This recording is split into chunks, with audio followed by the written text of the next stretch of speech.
So imagine you spend 50 years building this massive corporate empire. Right. You sacrifice your sleep, you sacrifice your health, you miss your kids growing up, Huh.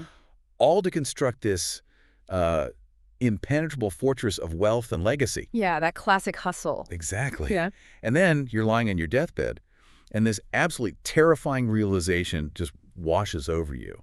The person who is inheriting every single thing you built is, well, an absolute fool who's going to burn it all to the ground in a week. It's the ultimate nightmare, really. Right. But that isn't just some modern anxiety nightmare meant to keep, like, executives awake at 3 in the morning. That is actually the devastating empirical realization at the very heart of a text that is over 2,300 years old. It really is. I mean, it completely shatters the illusion that we can, engineer a permanent legacy. We kind of just assume that if we find the right blueprint. The right formula, yeah. Right, the formula of hard work, intelligence, maybe moral fortitude, we think we can lock in our success and essentially cheat time. But the text we are looking at today just fundamentally rejects that kind of naive, linear thinking. It forces us to look at the world without any of our comforting, self-made safety nets. Yeah, exactly. And look, if you are listening to this right now, I am willing to bet you have felt the failure of those safety nets. You've probably done everything right, followed all the rules, and still hit a wall of profound exhaustion or just arbitrary injustice. Oh, absolutely. Everyone hits that wall eventually. Which is exactly why we are doing this custom deep dive today. Our mission is to immerse ourselves in a really comprehensive survey by Chris R. Velasquez on the book of Ecclesiastes. And the survey is fantastic. It is. Based on the sources we have, this book is basically the ultimate unapologetic critique of modern hustle culture, performative identity, and, well, our absolute obsession with control. Yeah, what the survey does so well is it frames Ecclesiastes not as this cynical outlier that somehow snuck into the Bible. It's a crucial pressure test for human wisdom. A pressure test. I like that phrase. Right, because it tells the unvarnished truth about existing in a world where, mortality, systemic corruption, and just profound uncertainty are daily realities. It absolutely refuses to let us hide behind religious platitudes. Okay, let's unpack this, because whenever I've heard this book quoted in the past, it is almost always prefaced with the assumption that King Solomon wrote it. Sure, that's the traditional view. Right, like he's in his old age, sitting in a palace in Jerusalem, lamenting all his wealth and wives.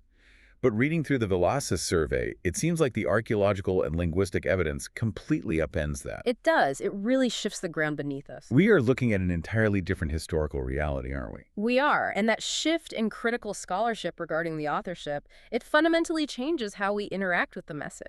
Well, since the late 19th century, scholars have largely moved away from direct Solomonic authorship. The consensus, which our source material outlines thoroughly, is that we are dealing with an anonymous late wisdom composition. Anonymous. Yes. The author is deploying what they call a Solomonic persona.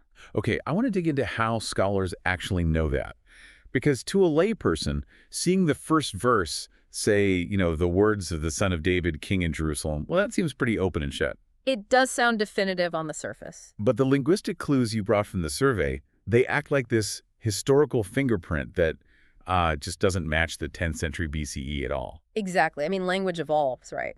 And the Hebrew used in Ecclesiastes is classified as late biblical Hebrew. Meaning it has newer words. Yes, it contains grammatical structures, syntactic patterns, and crucially Aramaic loanwords. Those simply did not exist in the Hebrew of Solomon's era. Oh, wow. Okay, so give me an analogy for that. Well, to put it in a modern context, it would be like finding a newly discovered manuscript attributed to William Shakespeare, but the characters keep using words like bandwidth. Or algorithm? Right. Algorithm, synergy. The vocabulary immediately betrays a much later composition date. The Encyclopedia Britannica summary included in our sources points to a composition likely in the second half of the 3rd century BCE. So that's the late Persian or early Hellenistic period. Exactly. Which paints a drastically different socio-political backdrop for the listener to imagine. Yeah. I mean, if we are in the golden age of a sovereign Israelite monarchy, we are looking at a post-exilic Judean community. A very fragile community. Yeah, they are a tiny, marginalized province under the thumb of massive foreign empires, first the Persians, then the Ptolemies. So this is a world defined by heavy imperial taxation, massive wealth disparity, and just a profound lack of political agency. That historical context is vital to keep in mind. The author isn't a king possessing absolute power. The author is an intellectual writing to a community that has zero control over its macroeconomic or political destiny. And we actually have incredible, tangible evidence of how this text circulated in that specific world, right? We do. Among the Dead Sea Scrolls at Qumran, specifically in Cave 4, archaeologists uncovered fragments. I love the tangible archaeology stuff. It's fascinating. They are designated as 4Q109 and 4Q110. And the Qumran finds are so important because they anchor the text in physical reality. The survey notes that the 4Q109 fragment, Qohelet A, dates from roughly 175 to 150 BCE. Which is incredibly early. Right. That completely demolishes the idea that this book was thrown together at the last minute before the canon closed. It was already a stable, circulated, and highly respected text in the mid-2nd century BCE. And we even see its textual stability stretching all the way to the Leningrad Codex in 1008 CE. But returning to the authorship question for a second. If this anonymous sage is writing hundreds of years after Solomon and deliberately using his identity, I think the modern mind immediately jumps to the word forgery. I can see why people would think that. It feels deceptive, doesn't it? Like ancient fan fiction or something? Well, applying the concept of a modern forgery to ancient Near Eastern wisdom literature it's an anachronism. How so? Because we view authorship through the lens of copyright, intellectual property, and, individual branding. Right, royalties and all that. Exactly. But in the ancient world, assuming the persona of a great historical figure was a deeply respected literary mechanism. So it wasn't a trick? Not at all. Yep. It was a way of communing with that figure's historical authority. It allowed the author to explore a philosophical premise to its absolute limit. Okay, that makes sense. The author isn't trying to trick the reader into a fake historical transaction. He is adopting the ultimate archetype of wisdom and wealth to prove a point. I mean, think about it. If even the wealthiest, wisest king in human history couldn't find permanent fulfillment, what hope does a middle-class merchant in Ptolemaic Judea have? Wow. Yeah, that really frames it perfectly. It's a literary mask, and the voice actually gives itself a title to signal this, right? Qohelet. Yes, Qohelet. It's a Hebrew word that we usually see translated as the teacher, the assembler, or the convener. So he is assembling proverbs, assembling observations, and literally convening the reader to look at the brutal facts of human existence. And he doesn't waste any time getting to the point. Not at all. Yeah. He drops his core thesis in the second verse of the book. And it is a concept that the Valasa survey insists we have to get absolutely right if we're going to understand anything else in this deep dive. It is the master metaphor of the entire work. All is hevel. Right. For generations, English translations have really leaned on the word vanity or meaningless. Meaningless, meaningless. Everything is meaningless. Which sounds so depressing. It does. But translating hevel strictly as meaningless flattens the philosophical depth of the book into this kind of teenage nihilism. So what does it actually mean? Hevel literally translates to vapor, breath, or smoke. Vapor. I was thinking about this in the context of our modern digital lives. We spend years curating these immaculate digital footprints, building personal brands, archiving our photos in the cloud, all trying to enforce some kind of permanence. Yes, trying to make a mark. But trying to secure ultimate meaning or lasting control is literally like trying to catch smoke. You can see the smoke, you can smell it. It has a tangible reality right there in the room with you. But you can't hold it. Right. The exact fraction of a second you close your fist to trap it and possess it forever, it slips right through your fingers. It is undeniably real, but entirely ungraspable. What's fascinating here is that the fleeting nature of the smoke is exactly what Qohelet is trying to convey. It isn't that your work or your relationships lack reality, it is that they lack permanence. Okay, that's a huge distinction. It is, and Qohelet establishes a very specific spatial boundary for where this vaporous reality operates. He uses the phrase tahat hashemesh. Which translates to under the sun. Under the sun, exactly. This is his epistemological framework. Meaning how he knows what he knows. Right. He is restricting his analysis strictly to empirical data, what we can observe, measure, and experience in the terrestrial realm without immediately appealing to transcendent heavenly resolutions.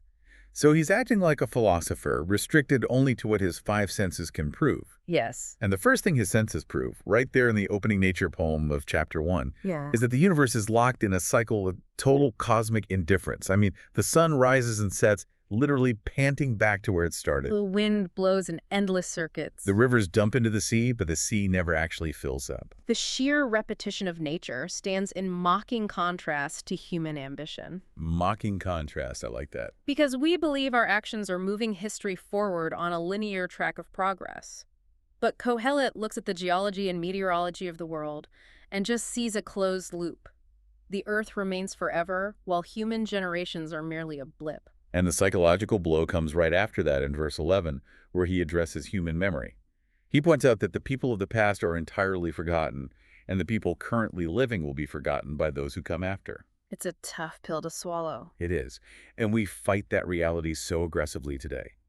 Look at the naming of hospital wings, the engraving of park benches, the obsessive tracking of our ancestry.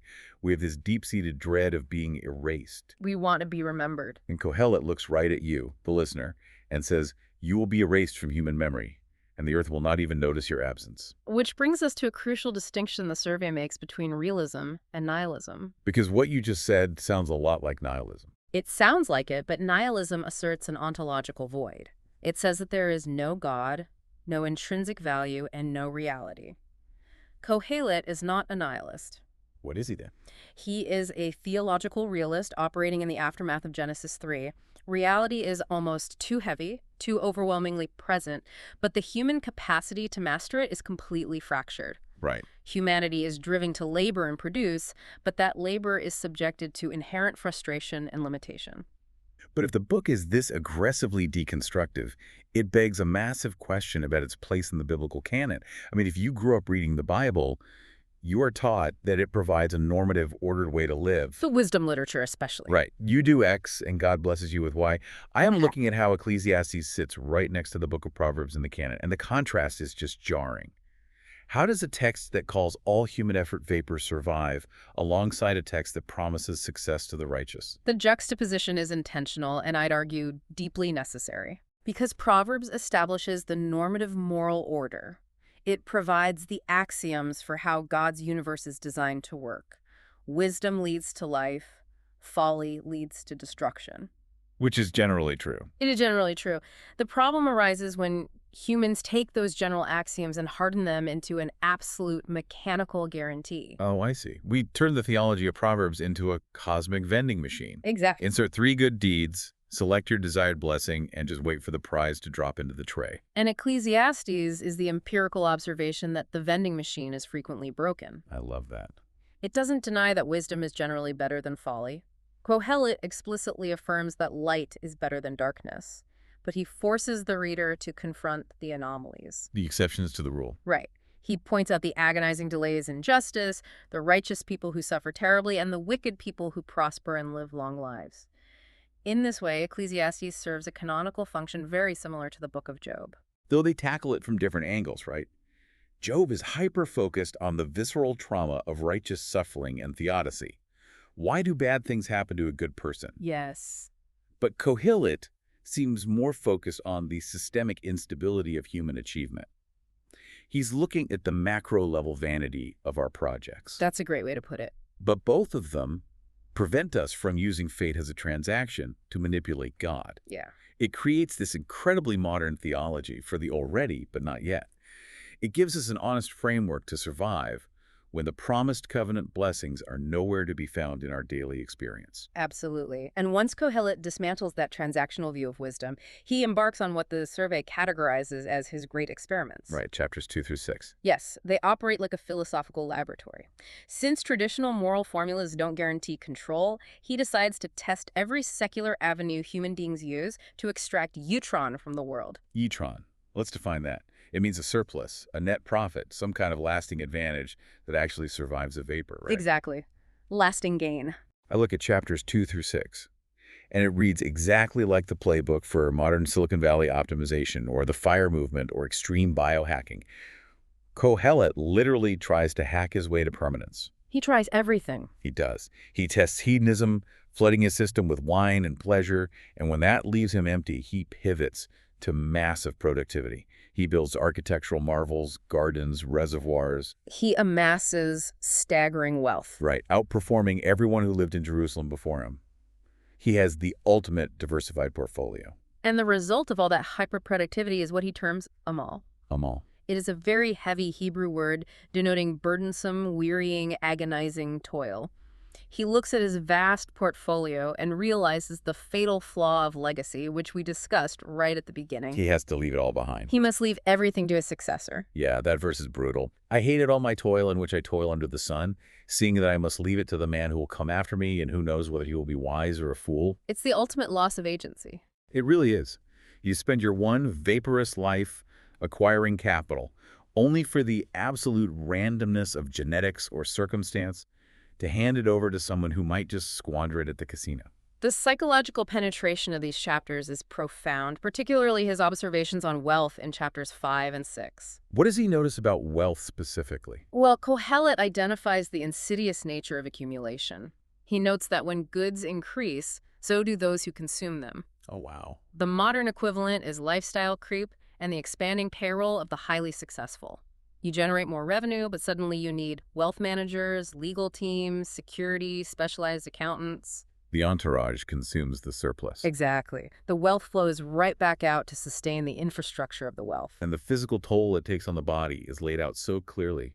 He says the sleep of a laboring person is sweet, but the abundance of the rich won't even let them sleep. The anxiety keeps them awake. Right, I just imagine an ancient merchant staring at the ceiling, agonizing over his cargo ships, caught in a storm, just like a modern day trader sweating over a plummeting stock portfolio at 4 in the morning. Wealth generates a very unique vulnerability. But the most devastating observation in this section is the distinction Qohelet makes between possession and enjoyment. Okay, unpack that for us. Chapter 6 describes a person to whom God gives wealth, possessions, and honor, lacking absolutely nothing they desire. They have it all. They have it all. Yet God does not grant them the capacity to actually enjoy it. A stranger consumes it. So what does this all mean for us? It is the complete dismantling of the American dream, or really just the universal human dream. We are sold this lie that accumulation equals satisfaction. We really are.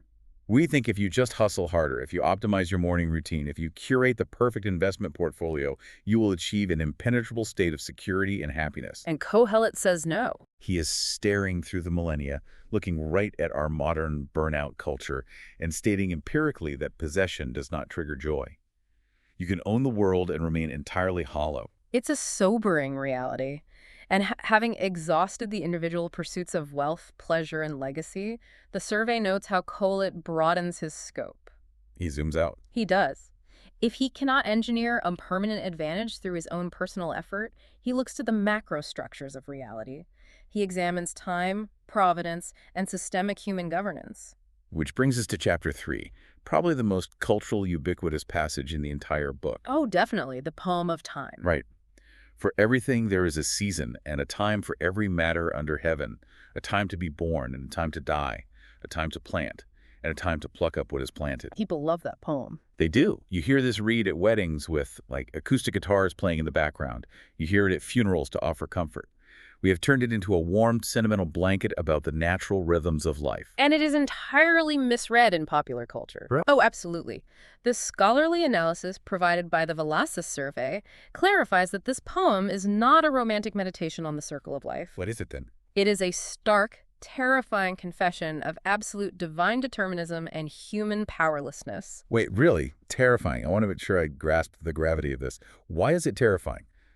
Is it because the poem encompasses all human activity like war, peace, mourning, dancing, and places them entirely outside of our jurisdiction? Precisely. Humans are not the architects of time. We are subjects swept up in its currents. Wow. God determines the seasons, and human beings are trapped within a predetermined sovereign structure that they can neither alter nor fully comprehend. We're just passengers. We are. The text explicitly states that God has made everything beautiful or fitting in its time, but it immediately introduces a profound psychological tension in verse 11. What does verse 11 say? It says, "He has put eternity into man's heart, yet so that he cannot find out what God has done from the beginning to the end." Eternity in their hearts. That might be the most heartbreaking diagnosis of the human condition I have ever heard. It captures our frustration perfectly. We are finite creatures, bound by the decay of time, yet we possess the cognitive architecture to conceptualize the infinite.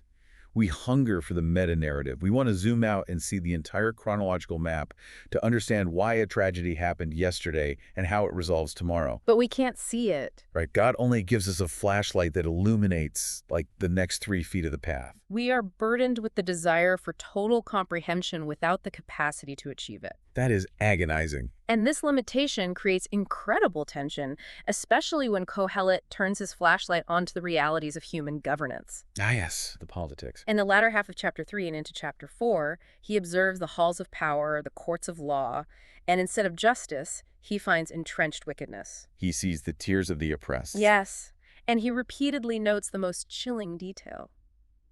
They had no one to comfort them. And he doesn't just stop at secular politics. He aims his critique directly at the religious establishment, too.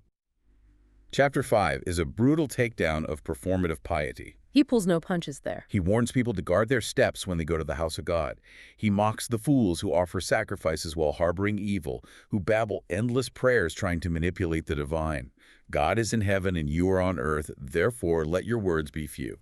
He is eviscerating the idea that religion can be used as a tool to control God. You can't bribe him. You cannot bribe the Almighty with rash vows or verbose prayers to secure your desired outcome in this vaporous world. Honestly, this is where I start to feel a deep friction with the text. How so? Well, if the socio-political systems are inherently corrupt, and if the oppressed have absolutely no comforter, if our labor is just driven by toxic envy of our neighbors, and we can't even use our religion to compel God to fix it, how is this not a recipe for absolute despair? It's a fair question. I mean, telling someone who is actively being crushed by an unjust system that they just have to accept their lack of comprehension feels almost dangerous. Isn't God will sort it out eventually a classic tool used by the powerful to keep the powerless pacified? That is a highly perceptive critique, and it is a danger if the text is misapplied.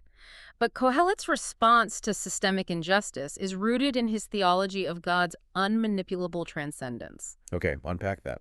In chapter 3, verse 17, he states unequivocally, God will judge the righteous and the wicked, for there is a time for every matter and for every work. So the same divine sovereignty that limits our understanding is also the sole guarantor of ultimate justice. Exactly. Think about it. If the universe were a closed, purely materialistic system of vapor, then the oppression of the weak by the strong wouldn't be an injustice. It would just be survival of the fittest. Right. It would merely be the biological reality of the strong surviving. But because there is a transcendent creator who stands outside of time, the oppressed are offered a profound, stabilizing comfort. The corruption isn't the end of the story. The systemic corruption of human empires is not the final word. The scales will be balanced by a perfectly just judge, even if that balancing occurs on a timeline we cannot dictate. But that leaves us with a massively practical problem. If time and ultimate justice are in God's hands, and I cannot overthrow the corrupt systems around me today, how do I actually live my life on a random Tuesday afternoon? Right, how do you get out of bed? Yeah, if I can't fix the whole world, how do I avoid losing my mind in it? At that tension transitions the book into what the survey categorizes as hard wisdom. Hard wisdom. In chapters 7 and 8, Qohelet shifts from macro-systemic observation to localized, practical navigation. He begins offering a series of deeply counterintuitive paradoxes designed to recalibrate our perspective. And the paradoxes are jarring. He says it is better to go to a house of mourning than to a house of feasting. It is better to listen to the rebuke of a wise person than to listen to the song of fools. They go against everything we want. In our modern culture, which is just characterized by toxic positivity, the idea that a funeral is superior to a party sounds absurd. We spend billions of dollars on entertainment specifically to avoid thinking about the house of mourning. And that avoidance is precisely why Qohelet prefers the funeral. A party is a distraction from reality. It's an escape. It creates a temporary artificial environment where you can pretend mortality doesn't exist, but the house of mourning forces absolute clarity. The day of death disciplines the living. Exactly.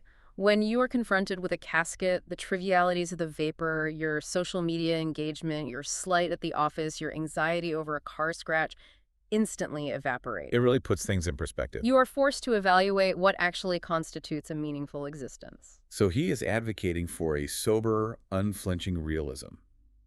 He rejects the naive optimist who thinks everything is perfect, but he equally rejects the cynical rebel who says nothing matters. Yes, he navigates right between them. He calls us to navigate the brokenness with our eyes wide open, And a huge part of that is dismantling the myths we use to comfort ourselves. The biggest one being the myth of pure meritocracy. Chapter 9, verse 11 is arguably one of the most sobering verses in the entire biblical canon. It is a direct assault on the human desire to correlate effort with outcome perfectly. I have that verse right here. Yeah. I saw that under the sun the race is not to the swift, nor the battle to the strong, nor bread to the wise, nor riches to the intelligent, nor favor to those with knowledge, but time and chance happen to them all. We desperately want to believe in the absolute law of meritocracy because it gives us a sense of control. Right, if I work the hardest, I win. If I am the smartest, the fastest, and the hardest working, I am guaranteed the prize. Qohelet shatters that. The fastest runner sometimes tears a hamstring. The most brilliant military strategist encounters an unpredictable storm.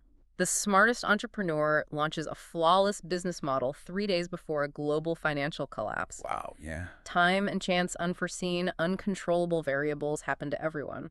And the ultimate, undeniable proof of our lack of control is the great equalizer, Sheol. The grave. The text points out that the exact same fate awaits the philosopher and the idiot, the billionaire and the bankrupt. The spatial boundary of under the sun ends in the dirt for everyone.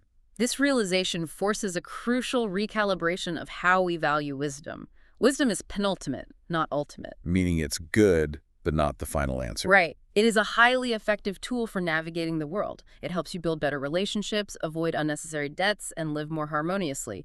But it cannot transcend its biological limit. Wisdom cannot cure death. It cannot. So if we follow the logic so far, our hustle leaves no permanent legacy, our wealth creates anxiety, we can't control time, meritocracy is a myth, and we all end up in the exact same grave. Sounds pretty bleak. You would assume the only logical conclusion is nihilistic despair. Just lie down and wait for the end. Yeah. But Qohelet executes a shockingly beautiful pivot here. Throughout all this heavy, suffocating talk of vapor, he repeatedly breaks into these profound declarations of joy. Yes. Scholars identify these as the joy passages, strategically dispersed throughout chapters 2, 3, 5, 8, 9, and 11. Here's where it gets really interesting. It is vital to understand that these passages do not negate the reality of hevel. Qohelet hasn't changed his mind about the vapor. He was contradicting himself. No, rather, the absolute instability of light is the exact premise for why we must violently lay hold of the joy offered in the present moment. The Velocity survey highlights a specific Hebrew theological concept here, right? Shalek. Yes, shalek. It translates to portion or allotted share. Like a slice of a pie. Exactly. It is a boundary concept. God allots a specific portion of life, resources, and time to an individual. Qohelet repeatedly commands his readers to eat their food with gladness, to drink their wine with a joyful heart, to enjoy life with the spouse they love all the days of their vaporous life, and to find genuine satisfaction in their toilsome labor. And he doesn't say it passively either. He says it with vigor. He's not saying, well, life is terrible, so I guess eat a stale cracker in the corner to survive. Yeah. He is saying, throw yourself into the sensory joy of the present. Embrace the portion you have. I think of it like watching a spectacular, breathtaking sunset over the ocean. If you stand on the beach, breathe in the salt air, hold the hand of someone you love, and just watch it, you are receiving it as a sheer, beautiful gift. It brings immense joy. Just letting it be what it is. Right. But if you suddenly panic because the light is fading, and you frantically try to capture the sunset in a jar so you can put it on your mantle and keep it forever, you not only fail, but you entirely ruin the experience of the sunset itself. That analogy perfectly isolates the difference between receiving a gift and forging an idol. Forging an idol. Yes. When you receive your career, your friendships, your lunch, or your marriage as transient gifts from the hand of God, they function as they were designed. They bring joy. Because you aren't demanding infinity from them. Precisely. But the moment you demand that your career provide you with an eternal legacy, or demand that your spouse provide you with absolute flawless existential fulfillment, you are trying to capture the sunset in a jar. You turn a finite gift into an infinite idol. And idols always crush their worshippers, because a job or a human being was never designed to bear the weight of being a savior. This is such a critical message for anyone listening right now who's just suffocating under the weight of burnout.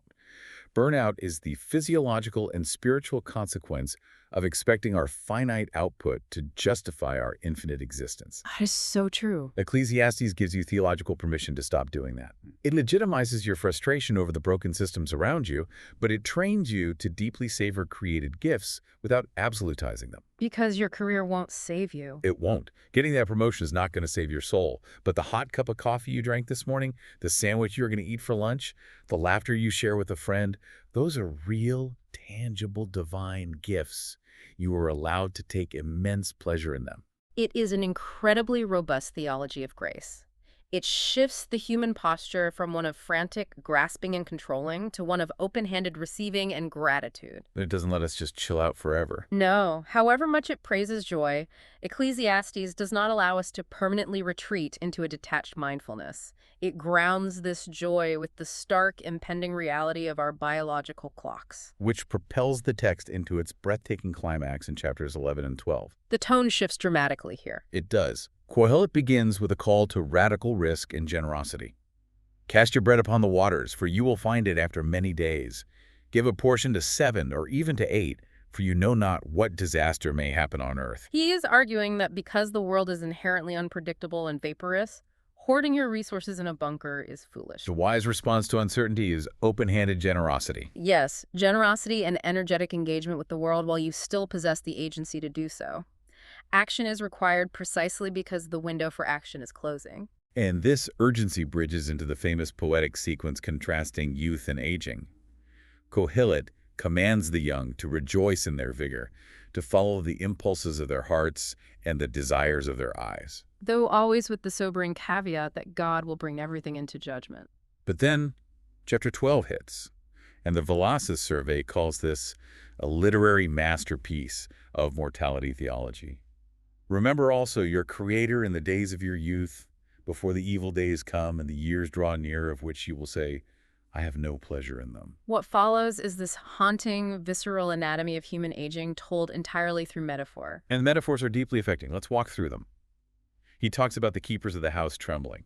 Representing the arms and hands losing their strength and developing tremors. The strong men are bent. The legs and spine bowing under the weight of years. The grinders cease, because they are few. The inevitable loss of teeth. Those who look through the windows are dimmed. The clouding of the eyes with cataracts or failing vision. He is forcing the reader to stare directly at their own bodily decay. He's saying, you must aggressively orient your life around the Creator now, before your physical and mental capacities degrade to the point where your finitude is agonizingly undeniable. And the imagery culminates in the snapping of the silver cord, the breaking of the golden bowl, the pitcher shattered at the fountain. The physical body returns to the dust of the earth. And the ruach, the spirit, the breath of life returns to God who gave it. The great inescapable cycle completes itself. The vapor dissipates. Which brings us to the epilogue in verses 9 through 14. As the survey extensively notes, this section generates significant debate within biblical scholarship. It really does. The voice actually shifts to the third person here. Right. So many critical scholars argue that this epilogue is a later editorial frame, appended by a redactor to contextualize or perhaps soften Qohelet's radical orthodoxies. While others maintain it is the original author simply stepping out of the persona to offer a final integrative conclusion. But from the perspective of how the book functions as a completed canonical text, does the editorial history actually change the final impact? Not at all. The canonical shape of the text relies on this ending. The final voice evaluates the totality of Qohelet's profound, agonizing, beautiful search, validates his wisdom, and then issues the ultimate doctrinal anchor for the entire work. Which is? The end of the matter, all has been heard. Fear God and keep his commandments, for this is the whole duty of man. For God will bring every deed into judgment with every secret thing, whether good or evil. Yirat Elohim, the fear of God. I think we really need to define this. We do. Because for a modern listener, the phrase fear of God conjures up images of cowering in terror before a capricious, abusive deity holding a lightning bolt. It sounds like religious trauma. How did an ancient wisdom reader understand this phrase? In the ancient wisdom tradition, the fear of God is not about cowering dread. It is about reverent awe. Reverent awe. It is a posture of profound ethical seriousness and relational trust. It is the fundamental orienting recognition of the creature-creator distinction. You acknowledge that God is God and you are not. You are finite, he is infinite. Exactly. It is the absolute antidote to the managerial triumphalism we discussed earlier. Yeah. It is the death of the delusion that we are the omnipotent CEOs of our own universe. And tying that posture of reverence to the promise of final judgment in verse 14, that God will bring every hidden thing to light, that feels less like a threat and more like the ultimate vindication of hope. That is the crucial theological turn. If there is no final judgment, then the vapor wins, and the injustices we suffer under the sun are permanent. The bad guys win. Right. But the promise of judgment means history is not a meaningless, closed loop. It is a vector moving toward a horizon of divine justice. Every hidden tear of the oppressed, every secret act of genuine goodness, every unpunished systemic evil, the perfectly just Creator will address it all. Which leaves this incredible, unresolved chord echoing at the end of the Hebrew Bible. We are left waiting for that final justice. We are waiting for a permanent cure to the decay of death. A cure for the vapor. Yes, we are waiting for a wisdom that doesn't just help us survive the curse of the vapor, but actively reverses it. And that sets up a massive theological bridge, moving us into the final section of our deep dive, the redemptive horizon. The survey insists that we examine how this ancient, somewhat pessimistic text functions within the broader sweep of Christian redemptive history. But it provides a strict caveat. Yes, we must not read Ecclesiastes anachronistically. Right. We can't flatten the text into a cheap proof text. We shouldn't pretend that Qohelet was secretly writing explicit prophecies about Jesus of Nazareth. There is no hidden verse in chapter 4 predicting the incarnation or the cross. What Ecclesiastes does, instead of offering direct messianic predictions, is carve out a massive aching void in the human soul. It creates the hunger. Exactly. It brilliantly diagnoses the terminal illness of the human condition outside of Eden, creating an insatiable hunger for true wisdom, lasting justice, and eternal life that the rest of the biblical canon must eventually answer. The Velazquez survey details 4 specific avenues where Ecclesiastes prepares the theological ground for the New Testament gospel. Let's trace those avenues. Let's do it. The first one is that Ecclesiastes exposes the absolute catastrophic failure of autonomous meaning-making. Qohelet proves empirically that no amount of human intellect, accumulated capital, or political power can save us from the vapor. We are fundamentally incapable of generating our own salvation from within the closed system under the sun. We require an intervention from outside the system. And the New Testament provides that. Yes, the New Testament writers explicitly identify Jesus Christ as that intervention. He is called the wisdom of God in 1 Corinthians.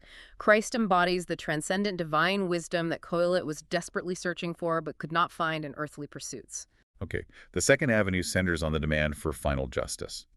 Qohelet insists that despite the rampant corruption in human courts, God alone holds the scales and will judge every deed in its proper time. And this anticipation coheres perfectly with the New Testament's eschatological framework. Like in Acts. Right, in passages like Acts 17, the apostles declare that God has fixed a day on which he will judge the world in righteousness by a man whom he has appointed, the resurrected Christ. The agonizing longing for the scales to be balanced, expressed so deeply in Ecclesiastes 3 and 4, finds its resolution at the eschaton through Christ's authority. The third avenue is where the text brings us right to the edge of the abyss, the bleak mortality theme. Qohelet looks at the grave and says, that's it. Sheol's the great equalizer. Dust to dust. He forces us to look down into the terrifying reality of our own decomposition. Which intensely magnifies the desperate human necessity for resurrection hope. Because if death is the end, it's all meaningless. If there is no bodily resurrection, then Qohelet's darkest observations are unequivocally true death is the final victor, and all human labor is ultimately erased. But the New Testament answers that. Yes, the Apostle Paul's argument in 1 Corinthians 15 acts as the direct, triumphant answer to Qohelet's despair. Because Christ has been physically raised from the dead, Paul can declare that our labor in the Lord is not in vain. The closed loop of the vapor is pierced by the reality of the empty tomb. Precisely. And the fourth and final avenue is the concept of gift language. Qohelet repeatedly concludes that we must eat, drink, and enjoy our allotted portion as a sheer gift from God's hand, rather than a wage we have earned. This theological posture completely anticipates the New Testament doctrine of grace. It breaks us of the habit of treating God like an employer we must impress, preparing us to understand that life, salvation, and true joy cannot be seized through our own frantic hustle. They must be received. Gratefully, Jesus declares in the Gospel of John that he came that we may have life and have it abundantly. Ecclesiastes trains us to stop trying to be the autonomous manufacturers of our own joy and instead open our hands to receive it from the true giver. It gives such profound, articulate language to our modern existential hunger. It perfectly diagnoses why arriving at the pinnacle of career success often feels completely hollow, why the myriad of productivity and mindfulness apps on our phones don't actually give us peace, and why only a creator who can conquer the grave can infuse our daily lives with meaning that actually survives the vapor. It is the ultimate diagnostic tool for the human heart. It strips away every false comfort until all we are left with is the sheer reality of God. Well, we have covered immense ground in this deep dive. We started by uncovering the historical mystery of Qohelet, the anonymous voice utilizing a royal persona to speak devastating truth to a marginalized people. We felt the suffocating weight of hevel. Yes, the vaporous, ungraspable, uncontrollable nature of life under the sun. We watched as Qohelet empirically dismantled the illusion of the hustle, proving the utter exhaustion of trying to purchase security with wealth and obsessive toil. We confronted the terrifying beauty of providence, The myth of meritocracy and the great unavoidable equalizer of the grave. And through all of that deconstruction, we discovered the profound, liberating beauty of receiving your daily, localized joy, your work, your meals, your relationships as sheer grace. All of it culminating in the deep freedom of reverent submission to a sovereign God who promises to ultimately balance the scales. It forces a complete recalibration of what it means to be a successful human being. You are not a machine designed for endless output. You are a creature designed for dependent communion. I want to leave you, the listener, with one final provocative thought to carry with you today. We spend so much of our energy trying to be the architects of our own destiny. We obsess over the blueprints, we try to mitigate every risk, and we carry the weight of the world on our shoulders, terrified that if we drop the ball, our legacy will shatter. Yeah. But if Ecclesiastes is right, if everything under the sun truly is vapor, and if you fundamentally cannot control the ultimate outcomes of your life, no matter how incredibly hard you optimize your time, maybe the intense anxieties and the crushing, suffocating pressures you are carrying right now aren't actually problems you need to solve. That's a powerful thought. Maybe they are burdens you were never designed to carry in the first place. What if letting go of the desperate, exhausting need to be the creator and the omnipotent master of your own little universe is the only way you will ever finally be able to enjoy the immense, freeing gift of simply being a creature? Thank you so much for joining us on this custom deep dive into the wisdom of Ecclesiastes. Step out from under the crushing weight of the hustle today. Go enjoy a good meal, hug the people you love, embrace the limitations of your allotted portion, and receive the gift of today with open hands. Until next time.